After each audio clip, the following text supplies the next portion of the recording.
दोस्तों, क्या आपने कभी सोचा है कि अगर हमारे बीच कोई ऐसा बच्चा हो जिसके पास इस दुनिया की नहीं बल्कि किसी और ही दुनिया की शक्तियां हों? फिल्मी राज में आज हम एक ऐसी ही सनसनीखेज कहानी देखेंगे। कहानी शुरू होती है एक अंधेरे होटल के कमरे से, जहां रॉय और लूकस नाम के दो आदमी एक 8 साल के बच्चे एल्टॉन को लेकर छुप कर बैठे हैं। बाहर पूरी दुनिया में तहलका मचा हुआ है। न्यूज चैनल चिल्ला चिल्ला कर कह रहे हैं कि एल्टॉन का अपहरण हो चुका है और उसे ले जाने वाले अपराधी हथियारबंद और खतरनाक है। लेकिन सच क्या है? क्या ये लोग सच में अपराधी हैं या फिर ये उस बच्चे को किसी बड़ी मुसीबत से बचाने की कोशिश कर रहे हैं? आज आप जानेंगे एक पिता के उस संघर्ष की कहानी जो अपने बेटे के लिए पूरी दुनिया से लड़ गया। होटल के कमरे में टीवी पर अपनी ही खबर देख रॉय और लूकस समझ जाते हैं कि अब यहाँ रुकना मौत को दावत देना है। होटल का रिसेप्शनिस्ट उन्हें पहचान चुका था और पुलिस को खबर कर दी गई थी। बिना एक पल गवाए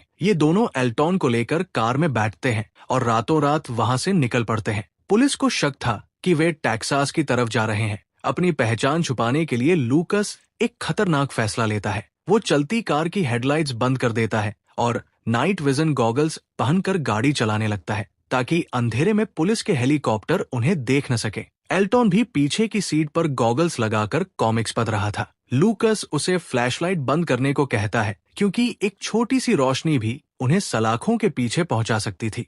कई घंटों तक छोटे छोटे रास्तों से गुजरते हुए रॉय कहता है कि अब उन्हें थोड़ी देर रुकना चाहिए। जैसे ही लूकस हेडलाइट्स ऑन करता है, उनके सामने एक खड़ी हुई गाड़ी दिखाई देती है। लूकस अपनी गाड़ी तो बचा लेता है, लेकिन तभी दूसरी तरफ से एक तेज रफ्तार कार उनसे आकर टकरा जाती है। इस एक्सीडेंट में एक जवान लड़का बुरी तरह घायल हो जाता है। लूकस उसकी मदद करने नीचे उतरता है, लेकिन तभी वहां एक पुलिस ऑफिसर पहुंच जाता है। ऑफिसर उन्हें तुरंत पहचान लेता है और रेडियो पर बैकअप बुलाने की कोशिश करता है। स्थिति हाथ से निकलती देख लूकस अपनी बंदूक निकाल लेता है। पुलिस वाला भी अपनी गन तान देता है, लेकिन लूकस की गोली पहले चलती है। खुशकिस्मती से पुलिस वाले ने बुलेट प्रूफ जैकेट पहनी थी, जिससे उसकी जान बच जाती है और रॉय और लूकस फिर से भागने में कामयाब हो जाते हैं।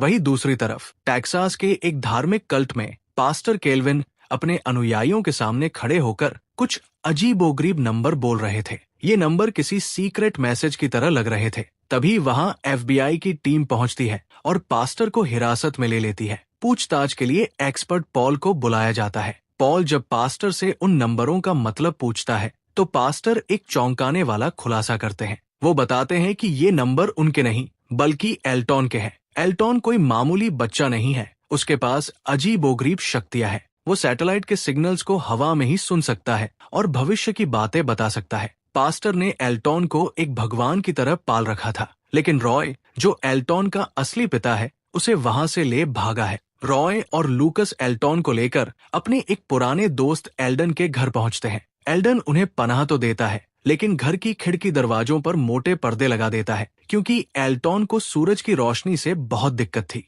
रात के सन्नाटे में जब सब सो रहे थे, तभी अचानक पूरा घर भूकंप की तरह कांपने लगा। रॉय घबराकर एल्टॉन के कमरे की तरफ भागा। वहां उसने देखा कि उसका दोस्त एल्डन फर्श पर बैठा है और एल्टॉन की आंखों से निकलने वाली एक चमकदार नीली रोशनी सीधे एल्डन पर पड़ रही है। रॉय ने बिना सोचे समझे एल्डन को धक्का दिया और अपने बेटे को गले लगा लिया। एल्टॉन की आंखों में उस वक्त बहुत दर्द था। उधर पास्टर के कल्ट की एक औरत पॉल को बताती है कि एल्टॉन की आंखों से निकलने वाली वो शक्ति इंसान को एक अलग ही नजारा दिखाती है, जिसे लफ्जों में बयान करना मुमकिन नहीं है। अगली सुबह एल्टॉन की तबीयत थोड़ी संभली तो रॉय और लूकस ने एल्डन की वैन लेकर सफर जारी रखने का फैसला किया। रास्ते में एल्टॉन चुपचाप सुपरमैन की कॉमिक्स पढ़ रहा था। उसे ये जानकर हैरानी हुई कि सुपरमैन भी दूसरे ग्रह से आया था और सूरज की रोशनी उसे ताकतवर बनाती थी। क्या एल्टॉन भी वैसा ही था? गाड़ी में बैठे बैठे अचानक एल्टॉन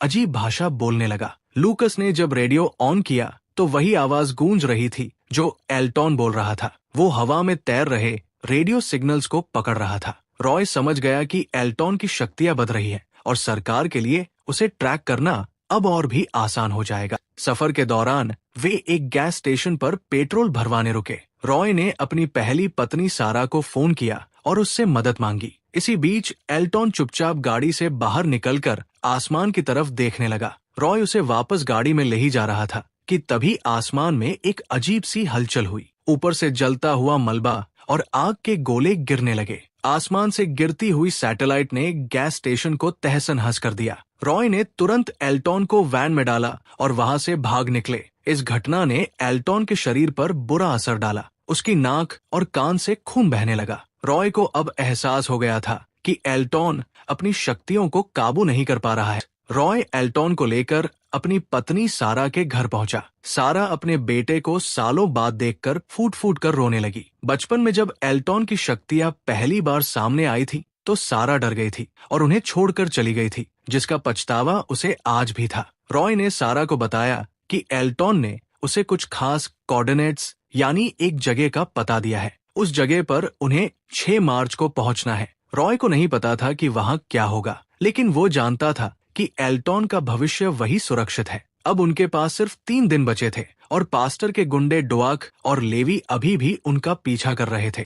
इधर गैस स्टेशन पर हुई तबाही की जांच करने के लिए डॉक्टर पॉल और FBI की टीम पहुंचती है। उन्हें पता चलता है कि आसमान से जो मलबा गिरा था वो कोई आम चीज नहीं बल्कि एक सरकारी सैटेलाइट थी। पॉल समझ जाता है कि एल्टॉन ने अपनी शक्ति से उस सैटेलाइट को आसमान से नीचे खींच लिया था, क्योंकि वो उसे ट्रैक कर रही थी। पॉल एक नया प्लान बनाता है। वो जानता था कि जब एल्टॉन अपनी शक्ति का इस्तेमाल करता है तो वहां का तापमान बढ़ जाता है, इसलिए उसने मिलिट्री ड्रोन्स और इंफ्रारेड कैमरों की मदद से एल्टॉन को ढूंढने का जाल बिछा दिया। अब एल्टॉन का बचना लगभग नामुमकिन लग रहा था।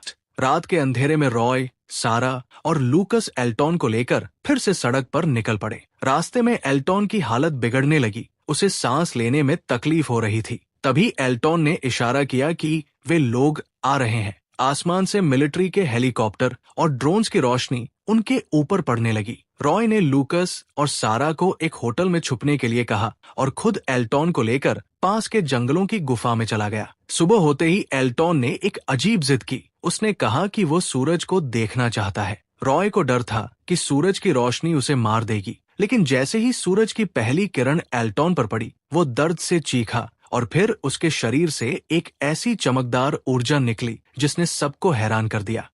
सूरज की रोशनी ने एल्टॉन को कमजोर नहीं बल्कि पहले से कहीं ज्यादा ताकतवर बना दिया था। एल्टॉन ने अपने पिता रॉय को एक ऐसा सच बताया जिसे सुनकर उसके पैरों तले जमीन खिसक गई। एल्टॉन ने बताया कि हमारे ऊपर ही एक और दुनिया मौजूद है, एक पैरेलल डायमेंशन जहां रोशनी से बने हुए जीव रहते हैं। उसने बताया कि वो असल में उसी दुनिया का है और उसे जल्द से जल्द सही समय और सही जगह पर पहुंचना होगा, वरना वो इस दुनिया में जीवित नहीं रह पाएगा। रॉय अब समझ चुका था कि उसका बेटा कोई हथियार नहीं बल्कि एक भटकता हुआ राही है जिसे बस अपने घर जाना है। लेकिन उनकी मुश्किलें अभी खत्म नहीं हुई थी। पास्टर के गुंडों, लेवी और डुआक ने उन पर हमला कर दिया और एल्टॉन को छीन कर ले गए। रॉय और सारा उनका पीछा करते रहे, लेकिन जल्द ही सरकार की स्पेशल टास्क फोर्स ने एल्टॉन को पकड़ लिया। एल्टॉन को एक सुरक्षित लैब में ले जाया गया, जहां डॉक्टर पॉल उससे पूछताछ करने पहुंचे। एल्टॉन ने अपनी शक्तियों से लैब के कैमरे हैक कर लिए और पॉल को वो नजारा दिखाया जो उसने आज तक कभी नहीं देखा था। पॉल को यकीन हो गया कि ये बच्चा दुनिया के लिए खतरा नहीं है, बल्कि इसे खुद मदद की जरूरत है। पॉल ने अपनी नौकरी दांव पर लगा दी और एल्टॉन को वहां से भगाने में रॉय की मदद की। 6 मार्च का दिन आ चुका था। रॉय, सारा और लूकस एल्टॉन को लेकर उस आखिरी लोकेशन की तरफ बढ़ रहे थे। मिलिट्री ने चारों तरफ से रास्तों को ब्लॉक कर दिया था और उन्हें देखते ही गोली मारने के आदेश थे, लेकिन रॉय ने अपनी जान की परवाह नहीं की। उसने गाड़ी की रफ्तार बढ़ा दी और मिलिट्री के बैरिकेड्स को तोड़ते हुए आगे निकल गया। टायर फटने के बावजूद वे तब तक नहीं रुके जब तक वे उस मैदान तक नहीं पहुंच गए जहां एल्टॉन को होना था। एल्टॉन अपनी मां सारा का हाथ थामे उस जगह की तरफ दौड़ा जहां से उसकी दुनिया का दरवाजा खुलने वाला था। जैसे ही एल्टॉन उस सही जगह पर पहुंचा, अचानक पूरी दुनिया बदल गई। आसमान से एक विशाल रोशनी निकली और हर तरफ भविष्य की चमकदार इमारतें और पुल दिखाई देने लगे। वो दूसरी दुनिया का पोर्टल खुल चुका था। रॉय और लूकस ने दूर से देखा कि एल्टॉन अब अपने असली रूप में लौट रहा था। वहां से रोशनी के बने हुए जीव नीचे आए और एल्टॉन उनके साथ मिल गया। पल भर में ही वो चमकदार दुनिया गायब हो गई और सब कुछ पहले जैसा शांत हो गया। एल्टॉन जा चुका था। वो अपने घर पहुंच गया था। सारा ने अपने बेटे को आखिरी बार देखा और उसके चेहरे पर एक संतोष भरी मुस्कान थी। दोस्तों, मिडनाइट स्पेशल की ये कहानी हमें सिखाती है कि कभी कभी अपनों को खोना ही उन्हें बचाने का एकमात्र रास्ता होता है। रॉय ने अपने बेटे को खो तो दिया, लेकिन उसे एक नई जिंदगी दे दी। रॉय को पुलिस ने पकड़ लिया और सारा ने अपने बाल काटकर अपनी पहचान बदल ली। अगर आपको एक पिता के त्याग की ये कहानी पसंद आई हो तो फिल्मी राज को सब्सक्राइब करें और हमें कमेंट में बताएं कि आपको इस फिल्म का कौन सा हिस्सा सबसे अच्छा लगा। फिर मिलेंगे एक नए राज के साथ।